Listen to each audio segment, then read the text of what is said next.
Pues se está viendo ahí. Sí, sí. Sí. ¿Se ve o no se ve? Se ve. Perfecto. Bueno, espero que se mueva. Bien, bueno, placentación. Recuerden que hoy es el último tema, entonces es parte, placentación entra dentro de lo que es la unidad de reproducción, ¿sí? Sería el producto final del efecto reproductor, parte de la placentación, ¿no? Ahora, cuando hablamos de placentación, en realidad, recuerden lo siguiente, estamos hablando de un fenómeno particular que es esta relación que se establece entre la madre y el feto, ¿sí? Que nosotros denominamos entonces a esa unidad de la placenta, ¿sí? Y que en realidad lo vamos a considerar para estudiarlo, ¿no?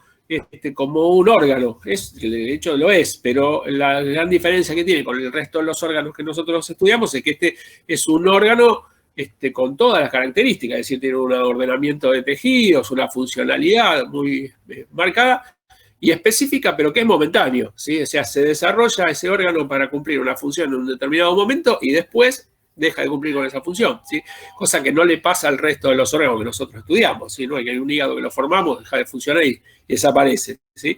Por acá sí, está para un momento muy particular. Recordando un poquitito, hagamos una especie de refresco de memoria. Ustedes saben, entonces, esto lo venían viendo, igual tiene relación con lo que decíamos, ¿sí? Producto, entonces, de la madurez de este folículo, entonces se daba, si recuerdan la ovulación, iba a haber todo un recorrido, ¿sí? Por el oviducto, hasta llegar, si todo iba bien, por un espermatozoide que había entrado vía cópula o alguna otra metodología, entonces llegaba el espermatozoide, hacía todo el recorrido y en el tercio distal, generalmente de ese oviducto, ahí se daba el encuentro, y eso es lo que nosotros, recuerden, lo habíamos visto, ese fenómeno en la primera parte, que era la fecundación. Entonces ahí se daba la fecundación con todos esos cambios que vimos en la primera parte, ¿sí? El reconocimiento, hasta que se fusionan estas dos gametas, ¿sí? Una vez que esto sucede, si esto sucede, va a empezar a bajar, ¿sí? Y empiezan a tener ya, a medida que va bajando por el tracto genital de la hembra, lo que va haciendo va a tener esas transformaciones que nosotros veíamos. Ustedes saben que era una cosa muy dinámica, así que las células empezaban a dividirse, entonces encontramos esa mórula, por ejemplo, a medida que va bajando. Acá tienen, recuerdan todavía el estuche de la zona pelúcida, ¿sí? Por fuera, que todavía lo contenía, digamos, lo que estaba haciendo esas blastómeras era ganar proporción núcleo-citoplasma, digamos, a un número más normal, a una característica, perdón, más normal, porque tenían un exceso, por así decirlo, en la relación núcleo-citoplasma del citoplasma. Entonces se empiezan a dividir para parecerse un poquitito más a las células somáticas normales. Y van ganando números, ¿sí? Esta es la otra cosa importante que está sucediendo a medida que va bajando. Y así llegamos entonces a esa figura que era la blástula. Recuerden que nosotros teníamos ese macizo celular interno, ya un cele, una cavidad, el trofoblasto formado. Todavía está ese estuche por fuera de la zona pelúcida, de la membrana pelúcida, que todavía le hace como un corset. Y es ahí cuando llega entonces al útero, que por supuesto, por todas las condiciones hormonales que tenía y demás, es un útero que está esperando, digamos, recibir a este embrioncito en desarrollo, ¿sí? Con todas las características que tenía, el desarrollo de la glándula, la vascularización, la secreción de esa leche uterina, etcétera. Hay todo un montón de condiciones que hace que entonces pueda darse ahí un fenómeno para empezar a establecer esta relación entre el feto y la madre, ¿sí? Entonces, dicho esto, acá lo que se daba, o se comienza a dar, es el fenómeno de implantación, ¿sí? Entonces, ¿qué es esto de la implantación? Cuando vamos a hablar de implantación, ustedes van a leerlo en la bibliografía, que se lo puede dividir, digamos, en diferentes etapas a medida que se van dando. Esto es muy dinámico en el tiempo, pero podríamos dividirlo por lo menos en 3 etapas, ¿sí?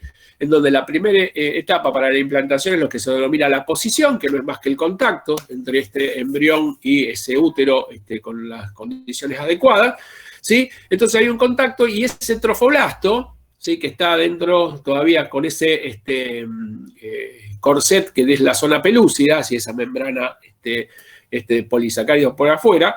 Entonces empieza a crecer ese trofoblasto, ¿sí? Hay factores de adhesividad entre este embrioncito que se está formando y ese útero, que como ustedes saben, hoy juegan cargas eléctricas, está esas luteotrofinas que actúan sobre esa zona, ¿sí? La secreción de las glándulas uterinas, bueno, hay un montón de factores que hacen entonces que este embrioncito, digamos, como deje de rolarse, se quede, se pegotee, por así decirlo, entra en contacto con esta mucosa uterina y se da el fenómeno neto ya de adhesión, ¿sí? Entonces, acá, ¿qué pasa con el trofoblasto? El trofoblasto que sigue, y el embrión en general sigue creciendo, entonces aumenta el número de células y esa tasa de aumento del número de células hace que esa estructura pelúcida ya empiece, por supuesto, a fallar y se termina desarmando. ¿Por qué? Porque ya ese envase, por así decirlo, que le hacía la pelúcida a este embrioncito le queda chico y entonces por el alto índice de mitosis se da esa expansión del trofoblasto que va aumentando por mitosis de sus células de forma sucesiva y entonces ahí sí empieza a entrar en contacto directo con la mucosa uterina.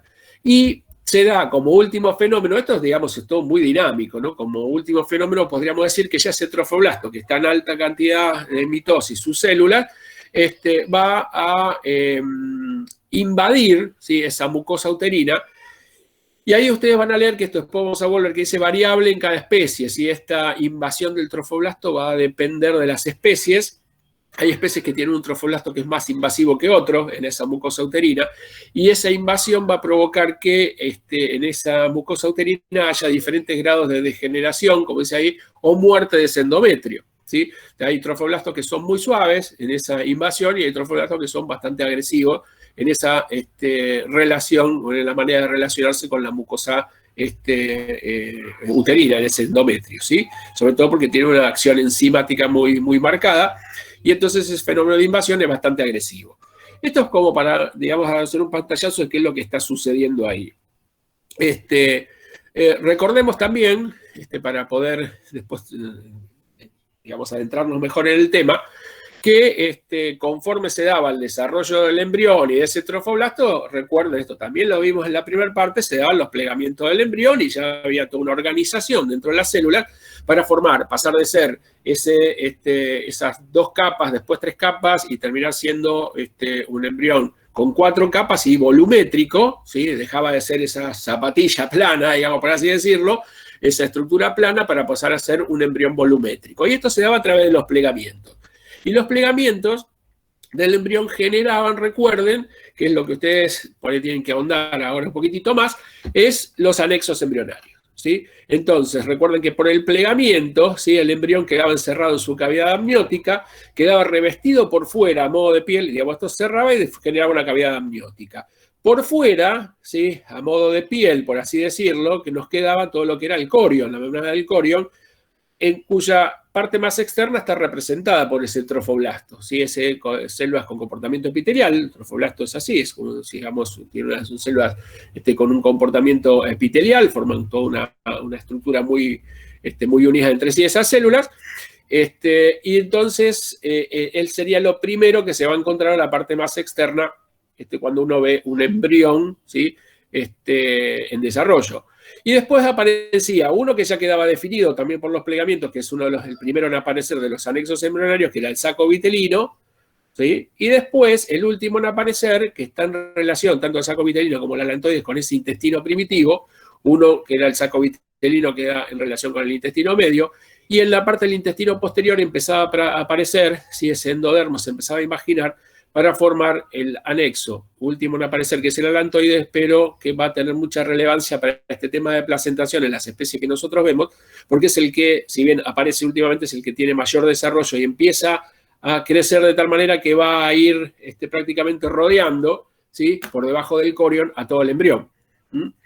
¿Y por qué se da esto? Bueno, precisamente porque este alantoides, que decíamos es el último a aparecer, va a adquirir un gran desarrollo y se va a ir colocando por debajo de este corion, porque va a ser el que va a participar junto con el corión en la formación de las placentas que nosotros vamos a tener que saber estudiar y conocer de las especies que nosotros domésticas que manejamos. Y vamos a empezar a ver entonces características de los anexos, porque después uno se olvida de cómo están formados los anexos o cuál es la importancia que tienen.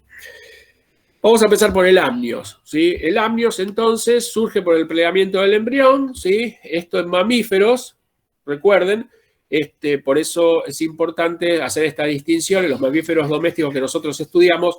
El amnios, esta membrana, digamos, todo este saco que rodea, ¿sí?, al embrión, que se llena de líquido y le sirve como amortiguación, se da por plegamiento, surge por ese plegamiento particular que tenían en los mamíferos domésticos. ¿Por qué les digo esto? Porque hay otras especies, nosotros, los humanos, que amnio se forma por lo que se llama forma cavitaria o quística, que en realidad son células que se van formando una cavidad para formar este amnio, ¿sí? Pero en este caso, en los mamíferos domésticos queda definido por el plegamiento en sí. Al plegarse, forman esa cámara con esa membrana que lo rodea, que es el amnio.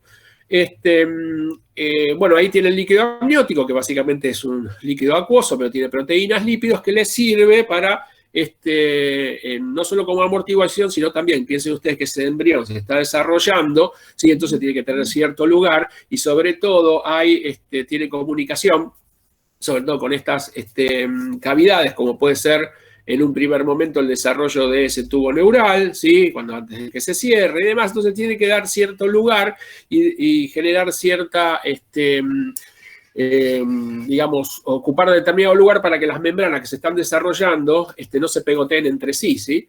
Entonces esa es parte también de la función que tiene el amnio. Por plegamiento queda definido entonces por el ectodermo, ¿sí? Y la hoja parietal. Recuerden que en este caso el mesodermo lateral ya tenía dos hojas, ¿sí?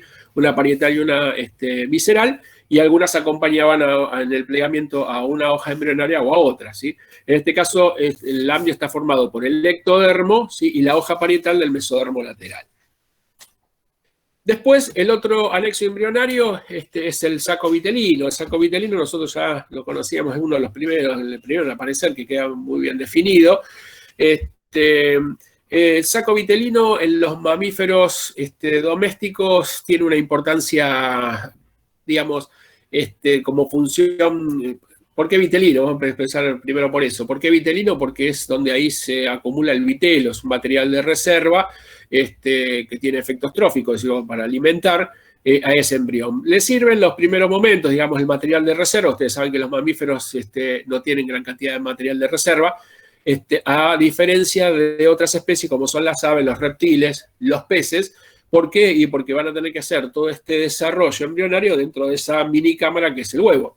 Entonces necesitan una gran cantidad de material de reserva y por eso también complican, recuerdan, en todo lo que tenga que ver con la división, ¿sí?, de esas blastómeras, complican el desarrollo, por así decirlo, porque es una gran cantidad de vitelo que es difícil de movilizar y de compartimentalizar cuando se están dividiendo las células.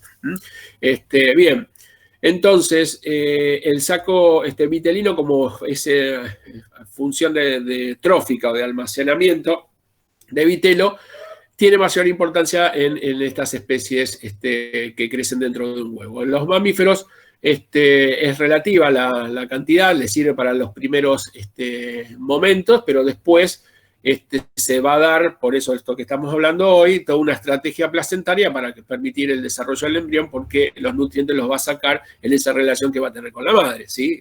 Sacar los nutrientes y volcar los desechos. Pero sí, recuerden que en el saco vitelino cumplía otras funciones, ¿sí? En algunas especies, muy tempranamente, pero después ya no, puede establecer relación, ¿sí?, saco vitelino con el corión, ¿sí? Pueden relacionarse y formar, ¿sí?, una unión con ese endometrio, forman lo que se llaman las ónfaloplacentas, ¿sí? O placenta, en este caso se llaman coriovitelinas. Pero en especies como los carnívoros pueden durar, ¿sí?, hasta el final de la gestación. En los equinos, generalmente en el último tercio, si había la formación de ónfaloplacentas, desaparecen, porque no va a ser la placenta que va a permitir la nutrición de ese embrión, sino que la placenta, después vamos a ver, son las que va a formar el alantoides. Pero bueno, pueden formar el saco vitelino en algunas especies, relacionarse con el corio y formar las que se llaman onfaloplacentas. Pero sí recuerden que en el saco vitelino se daban la formación en ese endodermo del saco vitelino, la formación de las primeras células sanguíneas, esos islotes sanguíneos, ¿sí? Que aparecían en alguna parte de la bibliografía como los islotes de Wolf y Pander. Bueno, esos islotes de las primeras células sanguíneas aparecen dentro del saco vitelino, del endodermo del saco vitelino.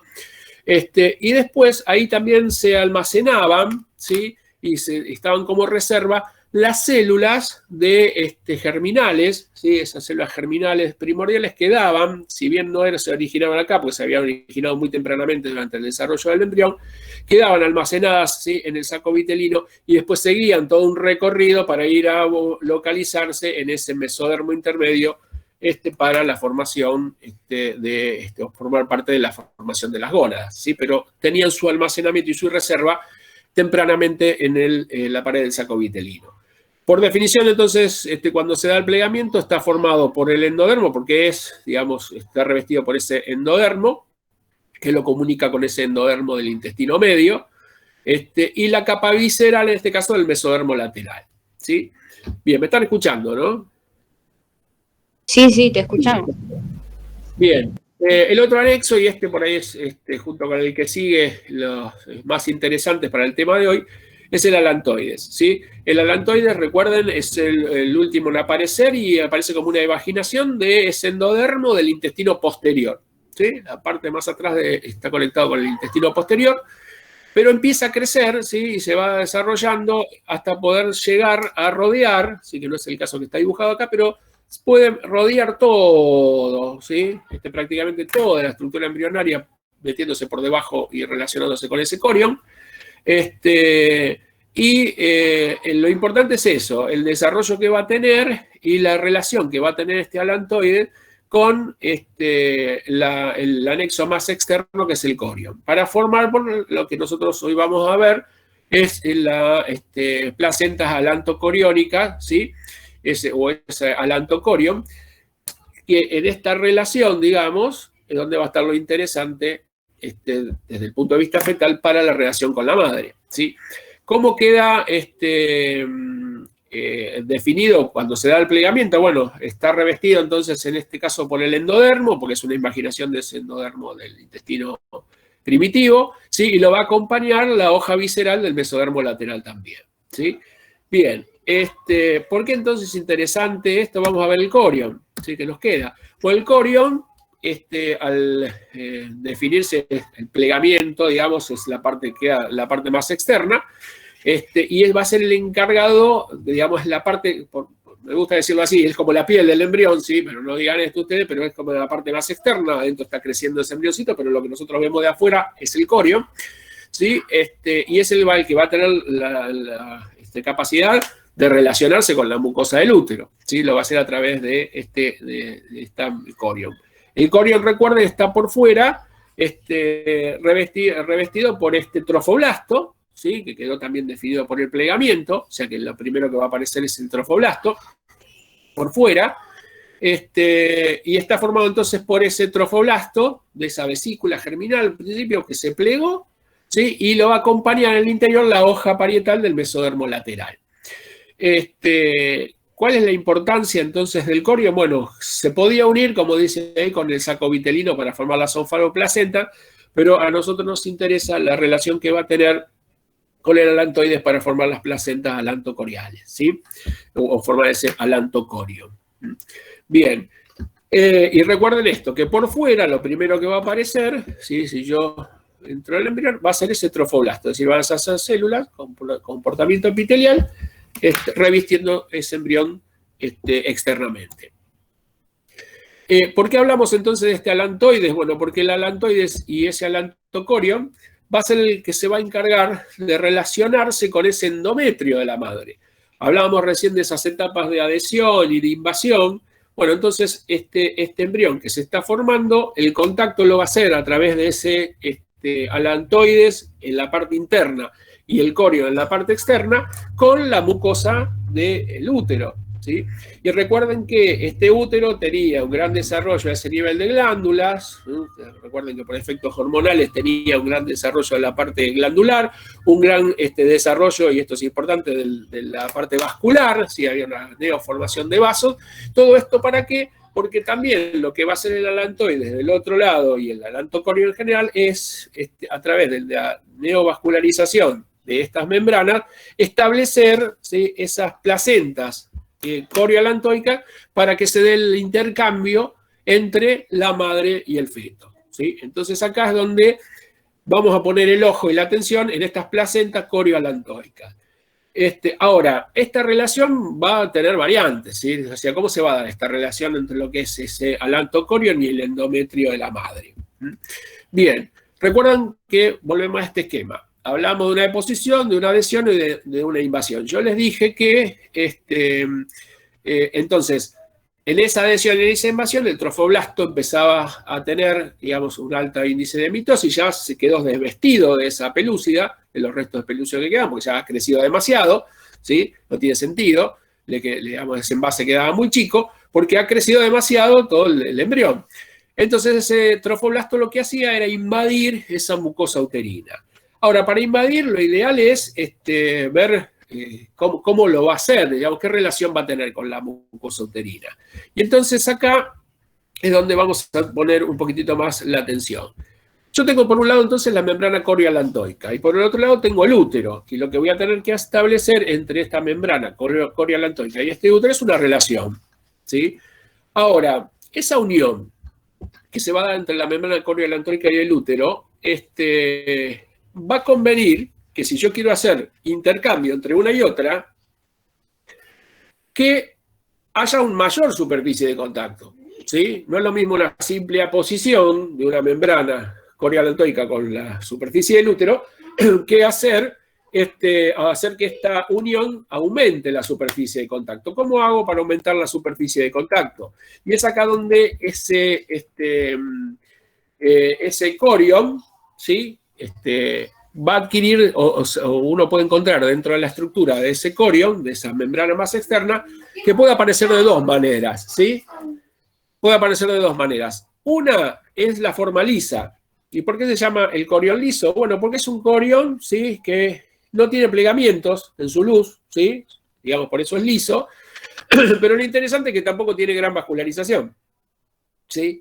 A diferencia de este corion, que es el corion que se llama frondoso, ¿sí?, que puede aparecer con muchos pliegues o ya demasiada cantidad de pliegues que llaman vellosidades, es decir, que tiene una gran interdigitación, digamos, ¿sí? No es una superficie lisa, sino que, digamos, tiene un aspecto bien plegado, depende de la cantidad, puede ser mayor o menormente plegado, pero por eso se llama frondoso y este es el que está vascularizado. ¿Y para qué tiene este desarrollo el corion? Porque es el corion que se va a utilizar para hacer el intercambio con la madre.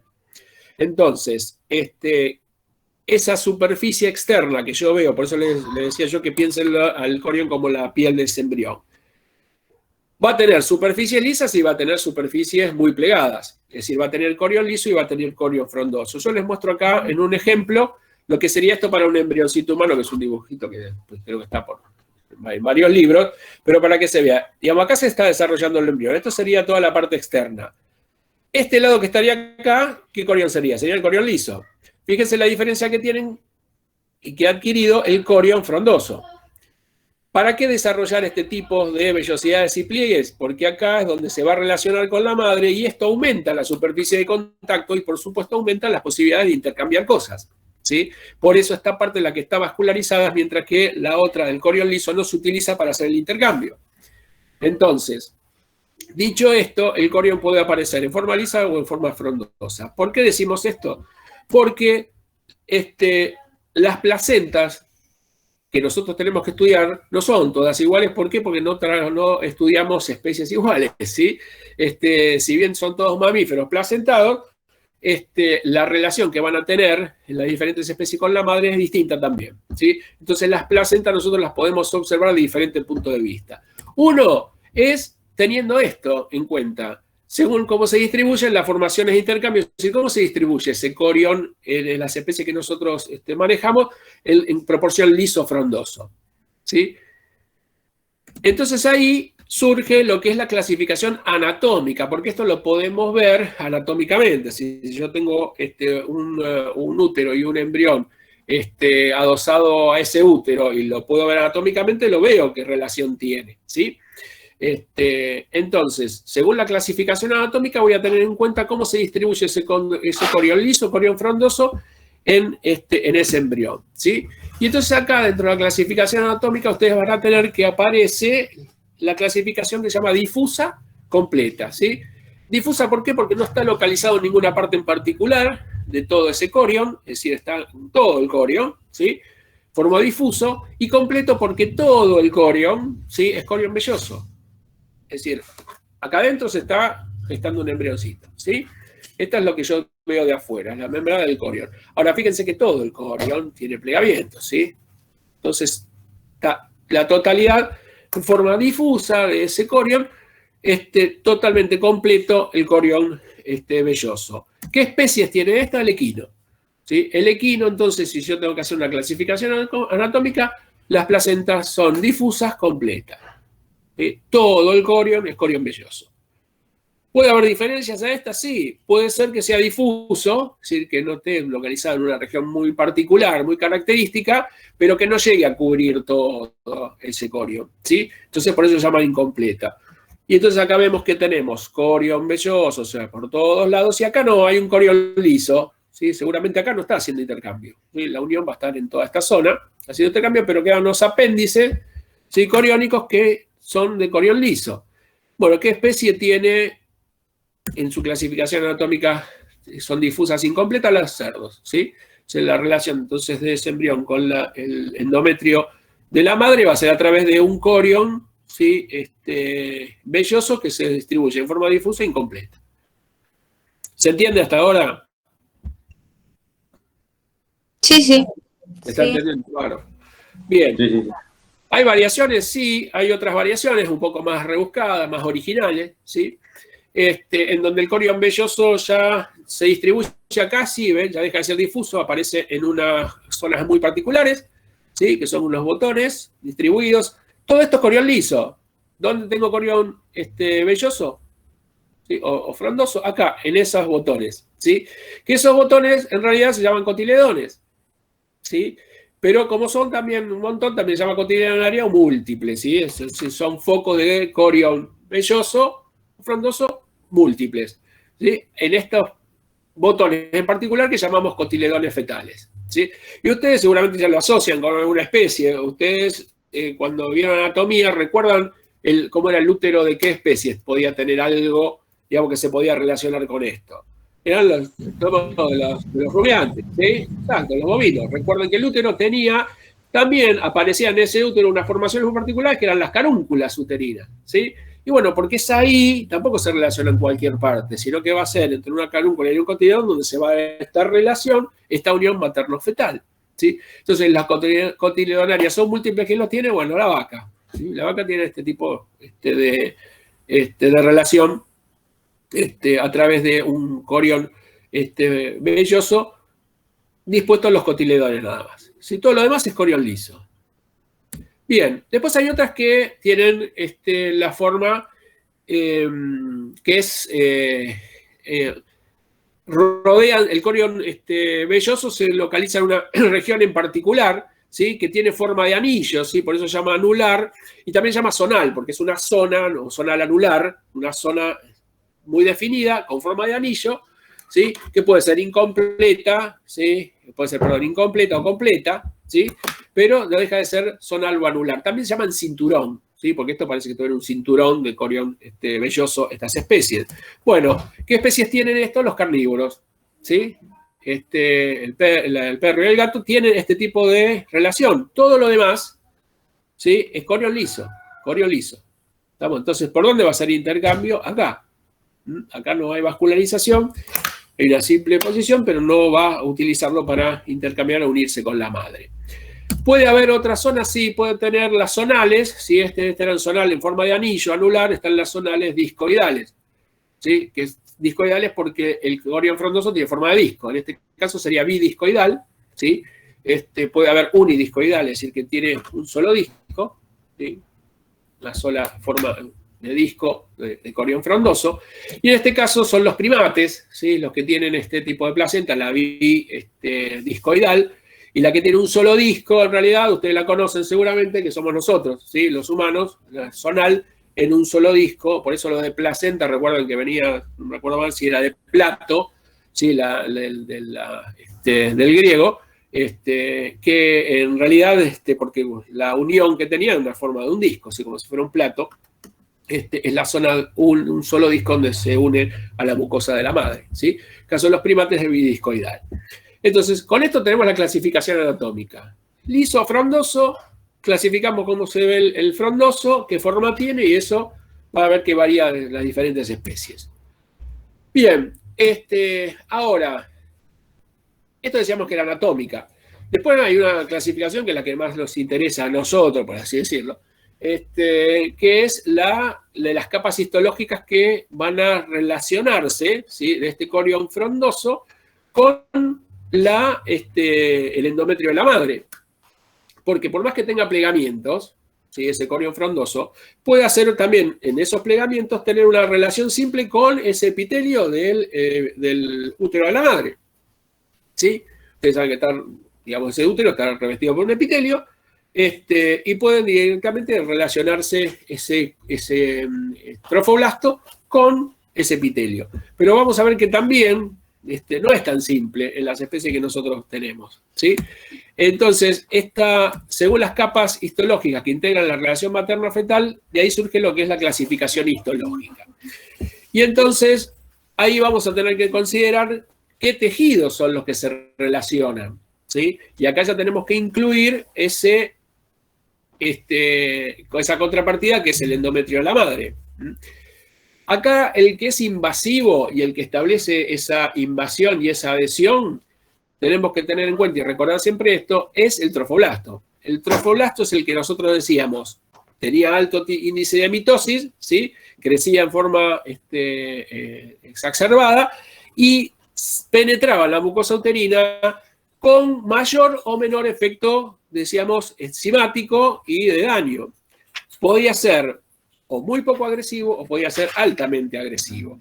Y esta agresión en esa mucosa uterina, ¿qué implica? Implica que cuando va penetrando esa relación con la madre, ese efecto enzimático que tiene va a ir destruyendo capas de la mucosa uterina, ¿sí? Porque a veces puede establecer directamente una relación con ese epitelio, trofoblasto epitelio, ¿sí? Pero a veces no. En algunas especies ese trofoblasto es muy agresivo, se expande rápidamente, y entonces tiene una acción enzimática tan violenta que va destruyendo las capas de ese útero. Entonces, si nosotros tenemos que considerar qué capas son las que se relacionan en este feto y en la madre, acá tenemos, por ejemplo, la primera de todas que se llaman epitelio corial. Esta es el feto, ¿sí? Este sería el trofoblasto, ¿sí? Y esto que tenemos acá es la parte materna, ¿sí? Y este sería el endometrio. Acá tenemos el epitelio, ¿sí?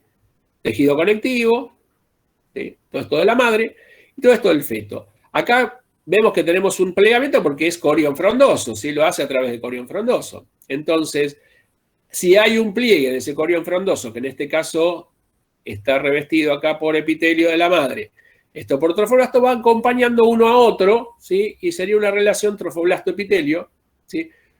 Este trofoblasto, como es el corión, nosotros hablamos de una relación epitelio-corial. Acá hay vasos en este tejido conectivo de la madre y acá faltaría un vaso fetal. Y entonces el intercambio se va a dar entre estos vasos sanguíneos, ¿sí? Ya sea para extraer nutrientes, devolver desechos, pero va a tener que atravesar todas estas capas. Entonces, a este tipo de placenta la llamamos epitelio corial.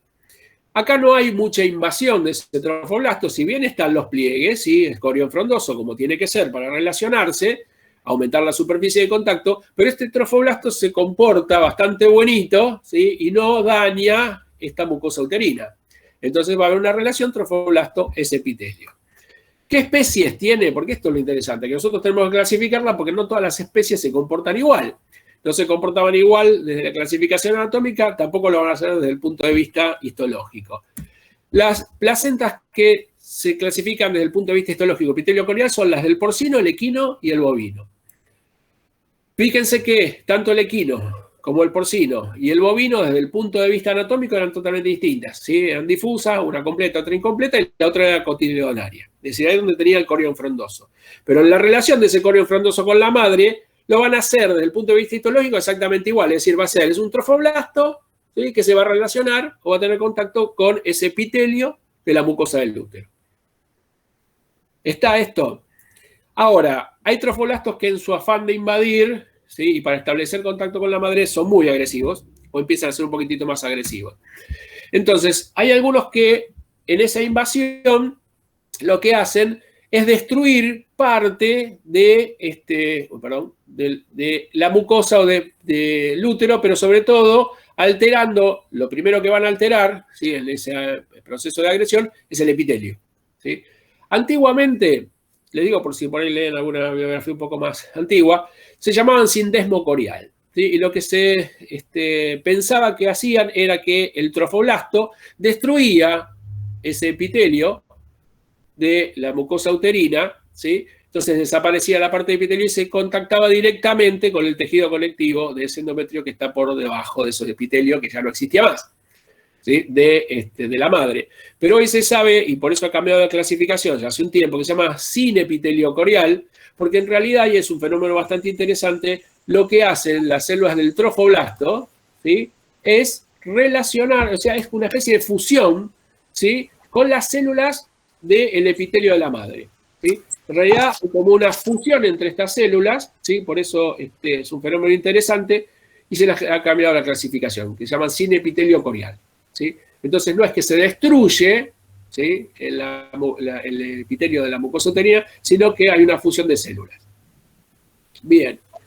¿Qué especies tienen esto? Bueno, los ovinos, ¿sí? En los ovinos se da este tipo de placenta, y en los bovinos, en las vacas, bien, comienza, si uno bien la pone como epitelio corial, ¿sí? Tiene varias etapas, digamos, esa relación de los bovinos del ternero con el desarrollo con la madre, comienza siendo epitelio corial, pero termina siendo también en los bovinos, en la última etapa, una placenta de tipo sin epitelio corial, ¿sí? En las vacas también. Pero es un fenómeno interesante. ¿Puede ser más invasivo este trofoblasto? Y sí. Entonces ahí entramos en las placentas desde el punto de vista histológico, que son endotelio corial.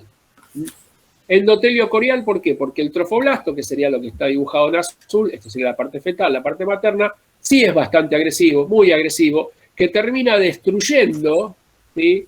Ese epitelio. Acá sí desaparece el epitelio del útero, desaparece prácticamente todo el tejido conectivo de ese útero, y se va a relacionar ese corión ¿con qué?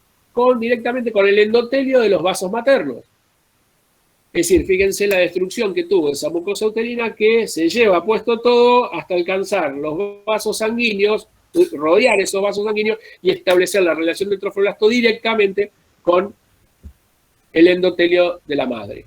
Estos serían los vasos fetales, estos serían los vasos maternos. Lo único que quedó de la madre es parte del endotelio armadito, todo lo demás desapareció, y el intercambio se va a dar entre estas cosas. Por supuesto que acá las capas citológicas disminuyen comparada con un epitelio corial, ¿sí? Y ahí entonces también que el fenómeno de intercambio de cosas se dé de otra manera. ¿Sí? Una relación mucho más íntima en un endotelio corial que en un epitelio corial. ¿Qué especies tienen estas? Los carnívoros en general tienen la placenta endotelio corial, ¿sí? El perro y el gato tienen esta relación bastante agresiva, digamos, con el útero de la madre. ¿Puede ser más agresivo ese trofoblasto a medida que se va metiendo en la mucosa uterina? Sí, puede ser más agresivo todavía. Y son las placentas que se llaman hemocoriales. Es decir, el trofoblasto acá directamente destruye absolutamente todo, destruye parte de ese endotelio y se relaciona directamente con la sangre de la madre, ¿sí? Es decir, acá más que esto no hay en esta relación íntima entre el feto y la madre. ¿sí? Hay una relación muy estrecha, entonces ha destruido el epitelio, el tejido conectivo, parte del endotelio y se relaciona directamente con la sangre, por eso se llaman hemocoriales.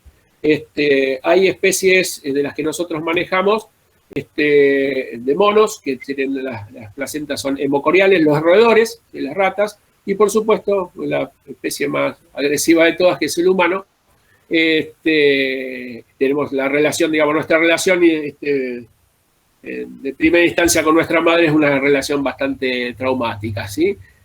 Por eso, como digo yo, los chicos te empiezan a chupar la sangre desde chiquitito nomás, por esta relación directamente hemocorial. Digamos, una relación muy íntima. Más que esto no, porque ya, digamos, no podemos destruir los glóbulos rojos. Pero fíjense cómo ese comportamiento agresivo del trofoblasto va destruyendo esa mucosa uterina en diferentes grados según las especies para relacionarse con la mucosa del útero. No termina ahí la clasificación de placentas, ¿sí? La vimos desde el punto de vista anatómico, teniendo en cuenta el corión, si es frondoso o liso, cómo se distribuye. Desde el punto de vista histológico, qué capas se van a relacionar de la madre y el feto, ¿sí? Y tenemos la tercera y última clasificación, que es según la destrucción de la mucosa del útero. Y esta, sí, es lo que se llama la clasificación, es clasificación por modificación de la mucosa uterina al momento del parto. ¿Por qué? Porque es ahí donde se ve, en el momento del parto es cuando se desprende esta relación y se ve la destrucción que dejó esa placenta en esa mucosa uterina. Y esto está íntimamente relacionado con la clasificación histológica, ¿sí? Esto es lo que tienen que relacionar, ¿sí? Porque esa destrucción no va a ser igual en una epitelio corial que en una hemocorial. Cuando se desprenda, si bien todos tienen corión frondoso, es decir, la relación es muy tortuosa, digamos, por así decirlo, cuando se desprenda, ¿sí? Va a dejar un útero, alguno lo va a dejar en condiciones, digamos, perfectas, por así decirlo, revestido por su epitelio, ¿sí? Pero en otras no, directamente cuando se desprenda ese útero, se desprenda ese embrión, va a dejar un útero, ¿sí? Que está bastante lastimado porque han desaparecido todas las capas. Entonces, esto admite clasificaciones, y son las que se llaman semiplacentas o placentas adesiduadas o adesiduas, ¿sí? Que tienen esos pliegues o vellosidades que no son invasores, ¿sí? Por lo tanto no hay pérdida de tejido materno, como dice ahí, al desprenderse, ¿sí? Después están las intermedias, ¿sí? Que no vamos a clasificar porque ustedes se van a dar cuenta. Vamos a pasar al otro extremo, que son las verdaderas o deciduas, ¿sí? Las verdaderas o deciduas se pierde endometrio con hemorragias al parto, ¿sí?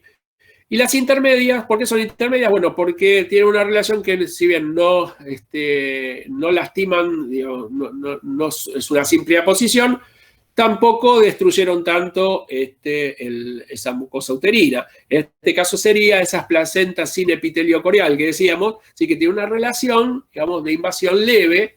Entonces, cuando se desprenden, serían de clasificación intermedia.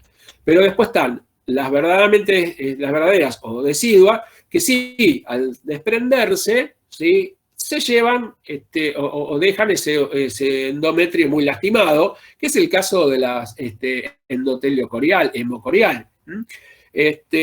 Por eso también habla acá de puerperios y loquios, ¿sí? Usted seguramente ha escuchado de la hembra puerperal, ¿sí? O los loquios. Bueno, el puerperio es esa etapa posparto, ¿sí? Que consiste en el periodo que tiene que pasar para que ese útero se restablezca, ¿sí? Toda la mucosa uterina destruida se restablezca. Ese es el periodo puerperal, ¿sí? Y aparecen los loquios, porque los loquios son, mientras esté ese epitelio muy lastimado, hay pérdida de células, hay pérdida de sangre, ¿sí? Y son esas pérdidas que se dan posparto en algunas especies, ¿sí? Ustedes en una vaca que tiene una relación epitelio-corial nunca van a ver no va a haber pérdida de loquios después de un parto, ¿sí?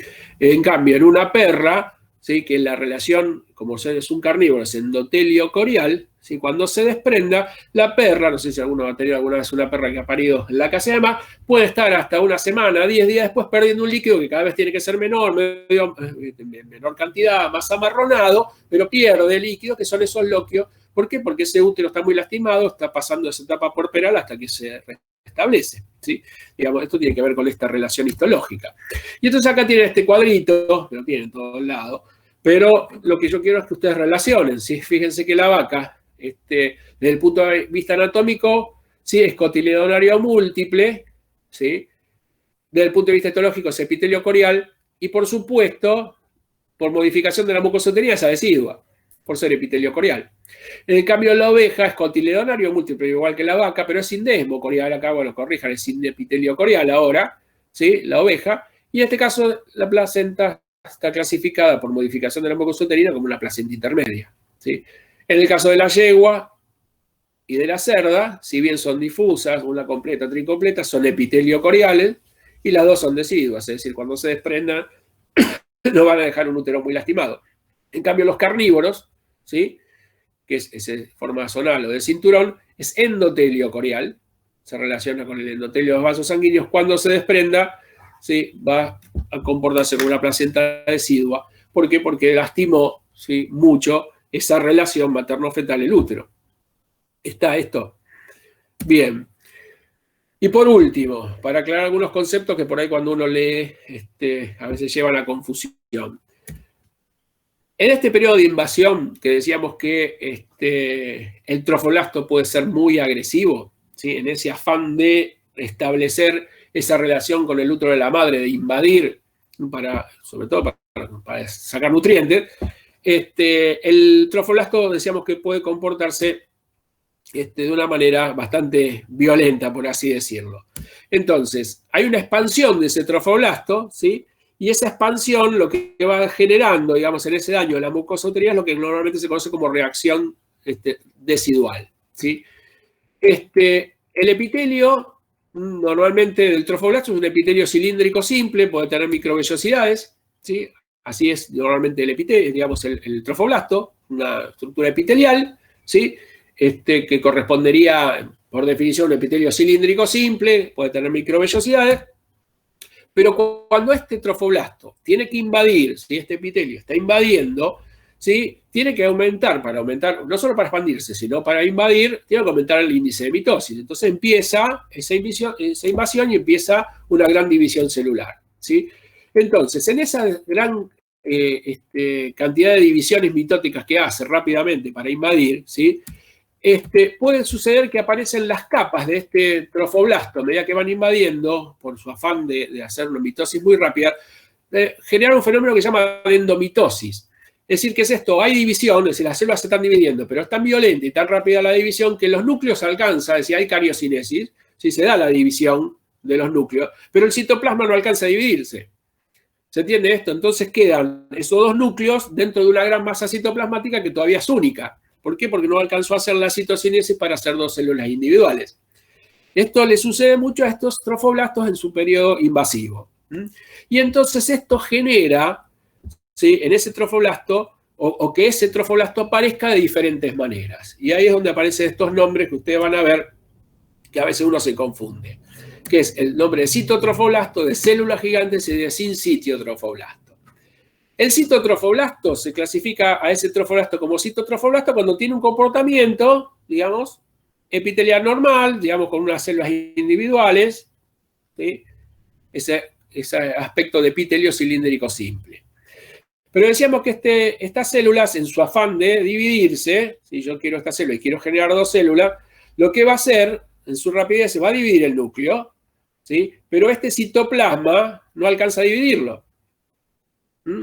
Y entonces esto puede llevar a lo que se llaman células gigantes, que células gigantes son son células que son multinucleadas, es decir, tienen, digamos, 2, 3, 4 núcleos, pero tienen una masa y una membrana citoplasmática común. Entonces ahí aparece estrofoblasto, pero esta figura son las que se llaman las células gigantes.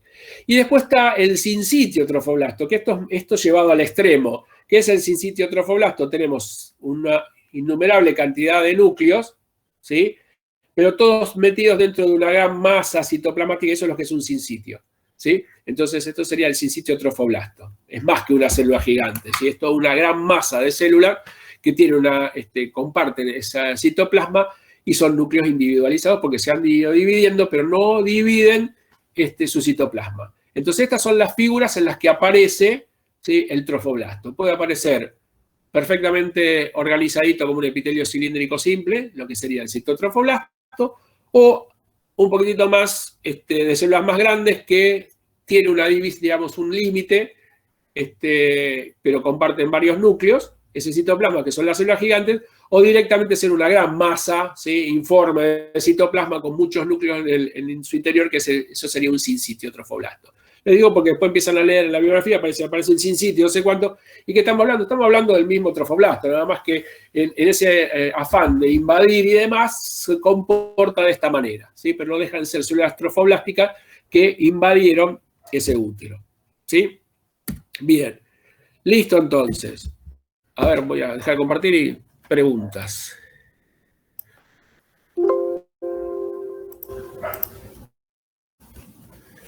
Bárbaro. Dejar de presentar. Bueno, se entendió a dónde apunta, digamos, estas generalidades de placenta. Después ustedes, si quieren, y de convenientes, y depende también del interés que tenga, en las diferentes especies, digamos, hay algunos detallecitos, ¿sí? Pero tienen también ahí para ahondar en cada una de las especies, como es un poquitito más en particular esta relación materno-fetal.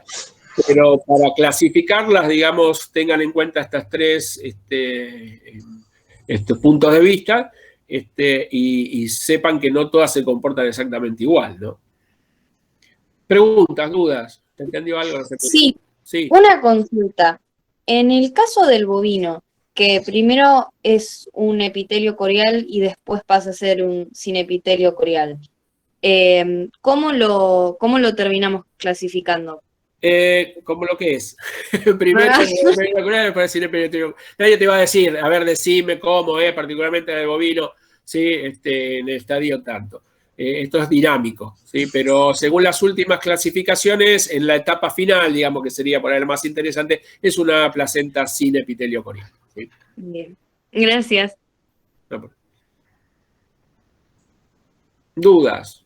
Piénsenlo, o sea, lo interesante de esto es que ustedes lo relacionen, esto que yo les decía, el aspecto, sobre todo histológico, con el aspecto de relación con la madre residual o no, el daño que provocan, y sobre todo porque después les va a servir más adelante en la parte de fisiología, porque no es lo mismo intercambiar en una placenta epitelio corial que en una placenta endotelio corial.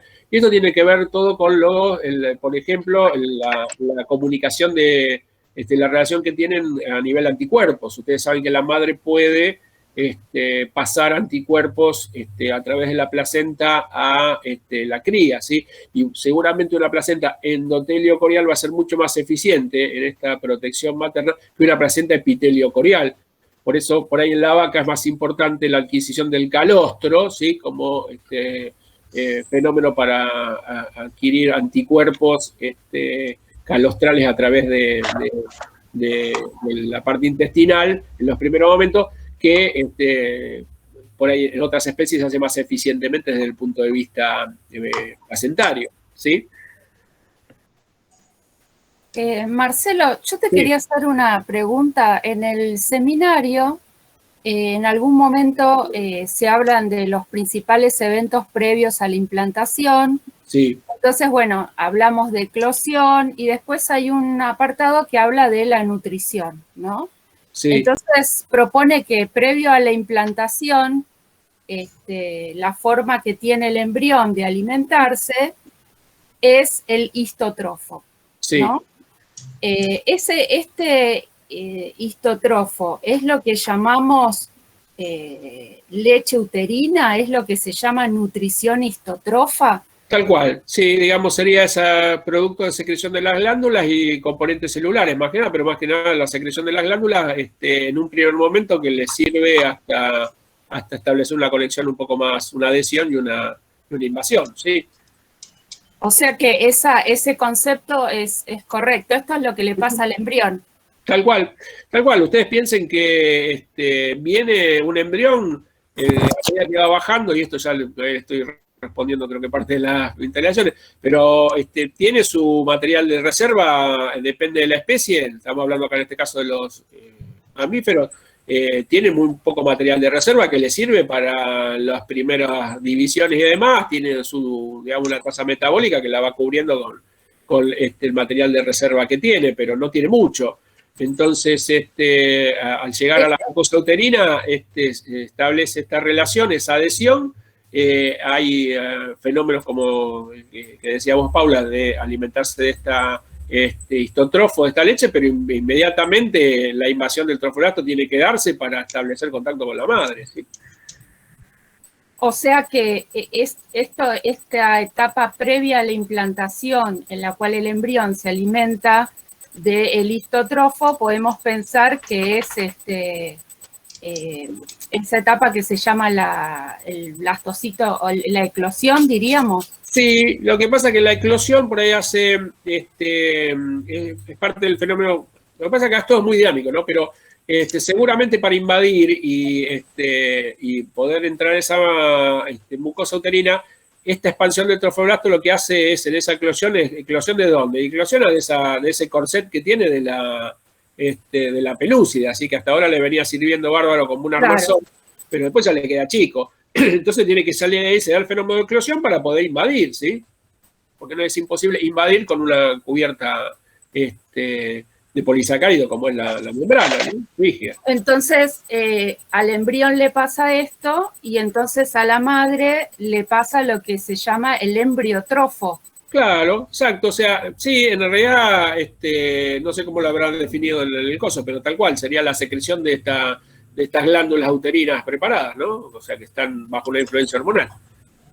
Te consulto en realidad porque en el seminario hablamos de histotrofo y hablamos de que esto, diríamos, tiene que ver con el embrión, pero no hablamos del embriotrofo. Entonces, a mí se me confundí, tanto trofo se me hacía un lío, por eso te preguntaba. Lo que hay que recordar acá es fundamentalmente volvemos como de costumbre, volvemos al latín.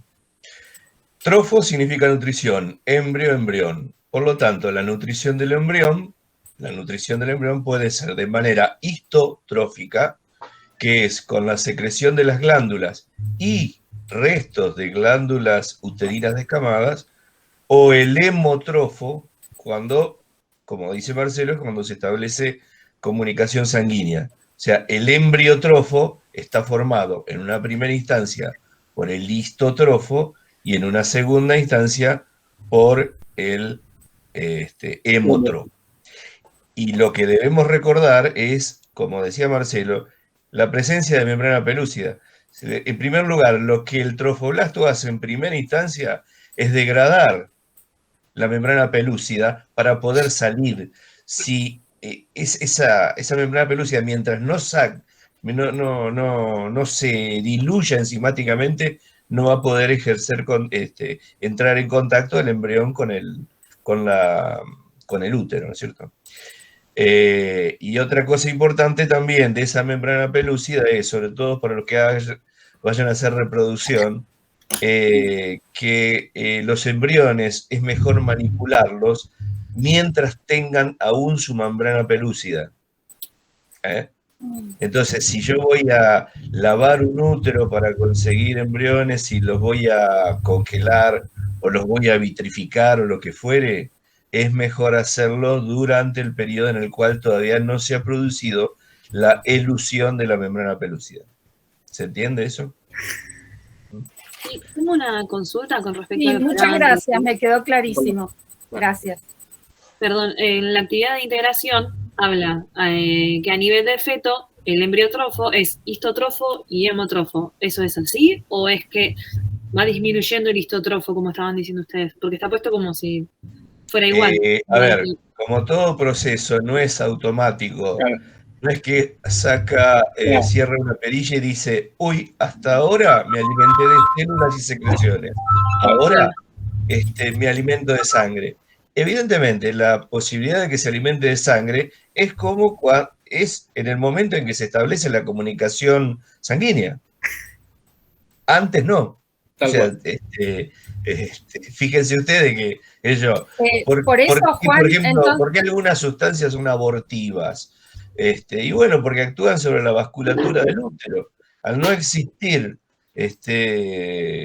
comunicación sanguínea entre el útero y el embrión, lo que se produce es la muerte del embrión y el aborto, entre otras cosas, intoxicaciones, por ejemplo, con incluso algunos tipos de pastos.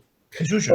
Generalmente, digamos, y esto para este tema y para todos los demás, y sobre todo cuando vean fisiología, los fenómenos son dinámicos, ¿sí? No es que, como decía Juan, van cumpliendo etapas, ahora pasamos a esto, otras pasamos a la otra etapa. Lo que pasa es que uno tiene una manera digamos, para clasificarlo, uno le dice, digamos, tiene una etapa donde se alimenta de esto, otra etapa donde se alimenta de esto, pero esto no quiere decir que sean compartimentos estancos, ¿sí? Es una cosa muy dinámica. Lo mismo que estas etapas de adhesión y demás. Uno, en el tiempo, esto uno si lo mide, depende de la especie y prácticamente, digamos, es un fenómeno muy dinámico, ¿no? Porque una vez que se establece, se alimenta el primer tiempo, en algunas especies pueden durar más, ¿sí? En algunas especies pueden tener, digamos, el embrión ahí dando vuelta hasta que se anida y demás más tiempo, otras no, pero bueno, son todos fenómenos variantes según la especie, pero una vez que se da, digamos, no es que dice, bueno, ahora sí, empecemos a alimentarlo de la leche uterina, ahora no, ahora cambiamos al coso. Son fenómenos que se van dando en forma, digamos, dinámica, ¿sí? Pasa que cuando uno los clasifica, dice, bueno, a ver, acá tenemos esta etapa, es una manera de organizarlo para poder, digamos, acceder al conocimiento, ¿sí? Pero entiendan que, digamos, no es todo blanco o negro. Pero otra cosa que hay que recordar. Marcelo, por eso, pensando cuando estamos en esa etapa del desarrollo que se llama la eclosión, ¿no? Ahí, de ese concepto de embriotrofo, diríamos, lo más importante sería la parte del histotrofo, o sea, porque no ha habido todavía una invasión. Seguro. Claro. Okay. En la actividad está puesto como en la parte de eclosión, histotrofo y hemotrofo. Y claro, me suena que no, porque todavía no se pudo formar nada. Tal cual, sí, por eso le digo, si ustedes tienen que hacerlo, digamos, por casilleros y demás, tal cual, ahí hay que pensarlo, digamos, desde el punto de vista lógico. Porque tampoco, mientras esté dentro de la cubierta pelúcida, no va a poder hacer mucho intercambio. O sea, ¿de qué se vale? Uno se vale de las reservas que tiene. Una vez que se da la eclosión, y bueno, lo primero que se va a encontrar, y va a ser con todas las secreciones que tiene el útero, pero inmediatamente va a empezar a invadir. Y una vez que invada, digamos, a establecer relación con los vasos sanguíneos, ¿sí? Digamos, calculo que, digamos, la actividad está apuntando a eso, ¿sí? Si es que se lo ponen, la verdad, porque no leí el cuadrito de cómo está organizado, pero seguramente está organizado para que ustedes tengan en cuenta este tipo de cosas, ¿no? Otra de las cosas que tienen que tener en cuenta es cuánto tiempo pasa aproximadamente. Por ejemplo, en el caso del humano, después de la fertilización, de la fecundación, si se va a usar algún abortivo, no tiene que pasar en más de 7 o 10 días, que es el momento en que en el humano, por ejemplo, se produce la implantación. O sea, nadie va a dar misoprostol. Bueno, eso cualquiera, que creo que ya no es ninguna novedad, que tiene que darse dentro de las 72 horas de producido el coito. Precisamente porque si voy a dar un abortivo, no voy a esperar que en lo posible, ¿no es cierto?, que el embrión entre en contacto sanguíneo con el útero. Lo ideal, con cualquier método que se utilice, misoprostol, prostaglandinas, mezclas de estrógenos y progesterona o lo que fuere, lo que tengo que hacerlo es evitar precisamente esa implantación. Bueno, en animales es lo mismo. Más de 72 horas no está aconsejado usar ningún tipo de medicación, si bien está desaconsejado incluso usarlo, pero bueno. Claro, y aparte... Claro, el misoprostol, por ejemplo, es un antiácido. O sea, en realidad se usa para la gastritis. Y lo que pasa es que, bueno, su otra acción es abortiva. Obviamente, si quieren abortar, no usen Alka-Seltzer, por ejemplo. No, pero aparte que, bueno, por eso lo decía el comportamiento de diferentes especies. El humano, el embrión se zambulle, o sea, ahí se pierde directamente metiéndose en el interior de la mucosa uterina. En cambio, hay unas especies, no sé si algunas roedores y demás, que el embrión está, inclusive lo pueden tener, digamos, ahí como almacenado un tiempo, digamos, buscando condiciones adecuadas para después de darse el desarrollo. Entonces, es muy, muy dinámico esto, ¿sí? O sea, tómenlo como que son fenómenos biológicos y uno los clasifica, los ve, pero el mundo de reproducción y sobre todo cuando uno se mete con una especie u otra, y van a ver que si bien hay generalidades, cada uno tiene su historia, ¿no? Eso es lo que se llama en los animales silvestres, en algunos animales silvestres, la implantación retardada. Claro. O sea, se da en la mayoría de los cetáceos, se da en el lobo marino, por ejemplo, el lobo marino de 2 pelos, pero simplemente es por una cuestión de adaptación al medio. Fíjense ustedes que en el caso de los lobos marinos, una hembra tiene que parir, criar, ponerse en celo, concebir todo en un lapso muy pequeño, que no es más de 1 o 2 meses. Si ese animal encima tuviera que soportar una implantación inmediata, seguramente sus reservas corporales la liquidarían. Lo que hacen en esos casos es, bueno, entrar en celo, tener coito, fecundarse, y quedan en su aparato, su aparato reproductor los embriones. Esos embriones, cuando pasa una determinada cantidad de tiempo, cuando la madre se recupera, ahí recién se implantan. Son adaptaciones. Claro, seguramente el fenómeno histotrófico ahí es mucho más marcado que... Sí, muchísimo. Sí. Hay unas consultas acá en el chat, dice, Janina pregunta, ¿en qué momento una placenta pasaría a ser definitiva o considerarse de esa manera? Qué buena pregunta. Ni idea si hay algún momento en particular. Calculo que por ahí a nivel clasificación lo debe haber. Si querés te averiguo. Pero la placenta definitiva se produce en el momento en que el trofoblasto y la madre y el feto han completado todos sus tipos de uniones que van a tener durante toda la preñez. O sea, en el momento en que después de la implantación se produce el contacto hemático, fetal y materno. Claro, no hay un momento específico. Claro, exactamente. Los 2 días, 3 días. Aparte piensa usted que hay un desarrollo, ¿no? Porque, digamos, el embrión tiene un tamaño, pero a medida que va pasando el tiempo, digamos, va creciendo, ¿sí?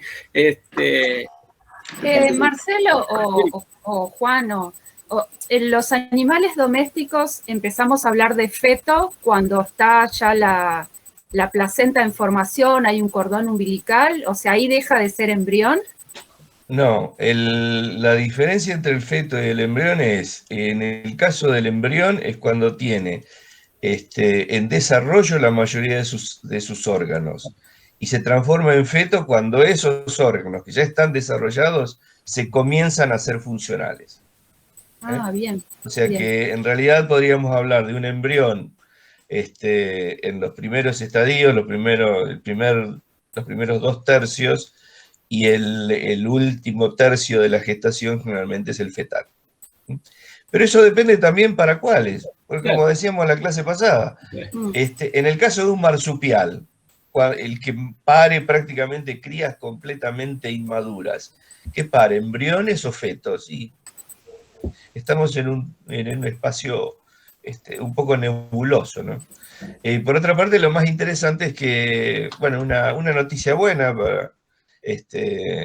para las futuras madres, yo creo que en 20 años ya la utilización de placentas naturales ya prácticamente no se va a llevar a cabo.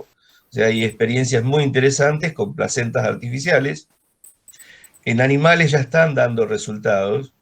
Y en humanos, bueno, todavía en teoría no, porque por cuestiones éticas no se puede experimentar con embriones humanos de más de 12 días. Pero yo creo que a futuro, en 20 años, ya ni siquiera las mujeres particularmente, no las vacas ni las cerdas, seguramente no van a necesitar estar embarazadas, simplemente van a alquilar su placenta artificial y, bueno, esperarán que esté a término para lo que va a ser una gran liberación, ¿no es cierto? Realmente uno se evita todos los trastornos, o lo lindo, eso depende de cada uno, que tiene la preñez o el embarazo, ¿no? No sé si tan lindo es. Bueno, Creo que me anoto. Pero como, Juan, ¿no es que las vacas están preñadas, no embarazadas? bueno, no importa, esos son términos que uno utiliza para un otro caso, pero yo creo que realmente para el humano, a lo mejor en 20 años, ya estamos hablando de la posibilidad de usar placentas artificiales. Se va a conseguir en cualquier farmacia. Muy bien, esa idea de congelar óvulos, muy buena. Recuerden que después de cierta edad, los óvulos envejecen, así que si van a posponer la maternidad, sería conveniente que fueran congelando óvulos desde ahora, ¿no? O óvulos o embriones ya fecundados, cualquiera de las dos posibilidades. Sí, pero asegúrense de que no corten, no sean lugares. Que no se corte la luz. Seguro, claro. Tal cual. Hay otra consulta en el chat que decía el trasudado plasmático. ¿Qué sería el trasudado plasmático? Dice, porque en el integrador lo pregunta, pero en el seminario no lo mencionan. No sé a qué se refiere. Candela lo había preguntado. El trasudado es siempre un proceso de paso directamente de líquido plasmático desde un vaso sanguíneo al exterior. Por ejemplo, un edema por un traumatismo produce un trasudado plasmático. Ese trasudado se produce normalmente en el caso de los animales cuando hay una cierta pérdida de líquido simplemente porque pasa líquido. Eso es muy común en lo que se llama la menstruación de la perra, cosa que no existe, en el cual directamente la vascularización. Que el edema es tan importante, claro. Exactamente, y la circulación de sangre es tan importante que comienza la perra, generalmente eso sucede unos 5 a 7 días antes de entrar en celo, comienza con una pérdida, ¿no es cierto?, vaginal de un líquido que es, cualquiera que haya tenido una perra en celo lo sabe, ¿no es cierto? Son gotitas levemente hemorrágicas. Eso es un producto del transudado a partir del sistema del aparato reproductor, en particular del útero, ¿no? Bastante hemorrágico. Claro, y que no tiene nada que ver, claro, muy común el término, bueno, la perra está con menstruación. Bueno, nada que ver.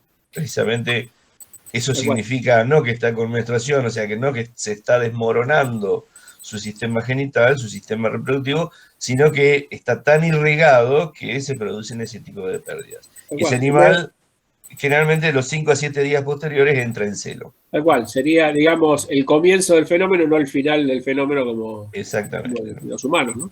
Claro. Cada uno es el final del ciclo y en el otro es el proestro, el inicio del ciclo. Hay otra pregunta que hace Julieta que dice si hay medicamentos que dicen que atraviesa la barrera placentaria. Dice, ¿qué estructuras abarcaría esto? La estructura sangre directamente, dependiendo de las especies. Tal cual. Tiene que ver también con esto que veíamos, las estructuras de cómo son las capas histológicas, ¿no? Más allá del tipo de medicamentos, pero sí, eso también, cuando uno habla de medicación en las embarazadas, digamos, todo se agarra la cabeza, precisamente porque, digamos, cómo se comporta ese fármaco. Y bueno, uno nunca sabe qué pasa, pero por eso lo ideal es no dar, y las embarazadas por ahí deben una aspirina a veces, porque puede pasar la barrera placentaria. Más piensen en los humanos, que esto se tiene muy en cuenta, con una placenta hemocorial, ¿no? Entonces, es un medicamento que va a llegar a afectar al nuevo individuo que se está gestando. Y entonces esto puede traer en un individuo que está desarrollándose, digamos, algún tipo de afección, o malformación y demás, ¿sí? De hecho, hay antibióticos. Bueno, eso por ahí, Sergio, vos lo tenés más claro, pero hay antibióticos de última generación que durante la gestación de las perras están prohibidísimos por los efectos teratogénicos que tienen, ¿no? Quizá la barrera no es tan selectiva, o sea, no es que no va a dejar pasar medicamentos, el problema es que Igual. el niño puede provocar el medicamento al feto, o al embrión primero o al feto después. O sea, pasar creo que pasan casi todos, el problema, porque no es una barrera selectiva la barrera, digamos, placentaria, es pasar a atravesar distintas capas, en el caso de epitelio, tejido conectivo, tejido conectivo, o en el caso de la mujer o del caso de la perra, que tenemos solamente un endotelio. El problema es también qué efectos puede provocar ese medicamento sobre el feto. Como dice Marcelo, algunos tienen efectos teratogénicos, generando alteraciones. Algunos medicamentos, por ejemplo, no se pueden dar en las primeras etapas del desarrollo, en los primeros 3 meses. Otros, después de ese lapso de tiempo, no producen daño porque, bueno, ya no generan daños teratogénicos ni daños en las células del embrión o del feto. Pero atravesar, calculo que deben atravesar la mayoría. Sí, probablemente, pero igual van a ver los medicamentos que dicen, bueno, no está aprobado en embarazadas o no se garantiza. ¿Por qué? Porque ¿quién se va a poner a probar a ver si pasa, si tiene efecto o no? Digamos, generalmente los medicamentos no. Se recomienda no dar en embarazadas, ¿sí? Bueno, gente, les dejo acá el link, hay una prueba, porque yo digo por la hora, le dejo acá la clave, ¿sí? Del Socrative, y hice ahí un mechadito de preguntas de macho, hembra y de placenta, así ya se prueban de paso, ¿está? Bueno, gente, vayan al práctico, vamos, aprovechen, abren ustedes, y después nos vemos la clase que viene con la integración esta. Voy a ver qué pasa con lo de extender un día más la cosa, ¿sí? Después les comunico. Igualmente se van a enterar por el aula virtual. Estamos, y estén atentos a ver porque van a recibir novedades, ya les digo, del recuperatorio. ¿Sí?